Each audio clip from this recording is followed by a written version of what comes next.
ഇത് സ്വാതന്ത്ര്യ സമര പോരാട്ടത്തിന്റെ ഭാഗമായിട്ട് ഇന്ത്യയിൽ കേരളം ഉൾപ്പെടെ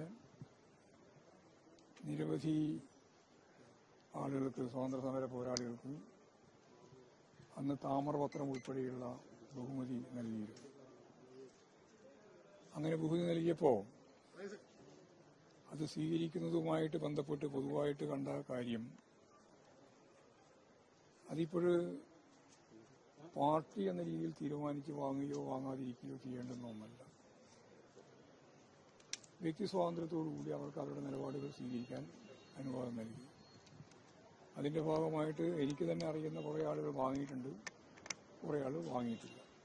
ഇതാണ് സ്വാതന്ത്ര്യ സമരവുമായിട്ട് ബന്ധപ്പെട്ട താമ്രപത്രത്തിന്റെ ഒരു അവസ്ഥ. അതിനുശേഷം ഗവൺമെന്റിന്റെ ബഹുമതി എന്ന രീതിയിൽ വ്യത്യസ്ത തുറകളിലുള്ള മഹൽ വ്യക്തികൾക്കും അതുപോലെ തന്നെ പ്രഗത്ഭമതികളായിട്ടുള്ള വിവിധ തലങ്ങളിലുള്ളവർക്കും ഈ വിശിഷ്ട ബഹുമതി നൽകുന്ന നില ഉണ്ടായി. അതിന്റെ ഭാഗമായിട്ട് നിരവധി ആളുകൾക്ക്, നേതാക്കൾക്ക് ഉൾപ്പെടെ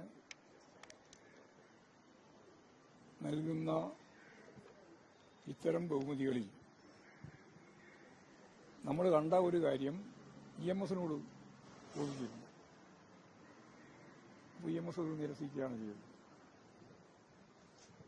ജ്യോതിബാസുവും ഇതേപോലെ തന്നെ നിരസിച്ചു. ബുദ്ധദേവ് ഭട്ടാചാര്യയുമായിട്ട് ബന്ധപ്പെട്ടും കാര്യം പറഞ്ഞപ്പോൾ നിരസിക്കുന്ന നില സ്വീകരിച്ചു. ഇപ്പോഴും പ്രശ്നം എന്താ പറഞ്ഞാൽ, ഇവിടെ സഖാവ് BSന്റെ പ്രശ്നത്തിൽ BS ഇപ്പോൾ ജീവിച്ചിരിക്കുന്നു.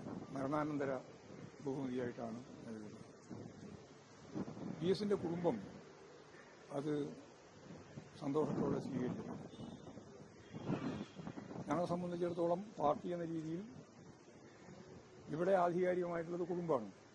കുടുംബത്തിന്റെ സന്തോഷത്തോടെയുള്ള സ്വീകരണത്തെ ഞങ്ങൾ അംഗീകരിക്കുകയാണ് ചെയ്യുന്നത്. ഞങ്ങളതിൽ നിന്ന് വ്യത്യസ്തമായൊരു നിലപാട് സ്വീകരിക്കേണ്ട കാര്യമില്ല. കുടുംബത്തിന്റെ സന്തോഷത്തോടൊപ്പം ഞങ്ങളും സന്തോഷത്തിൽ പങ്കുചേരും.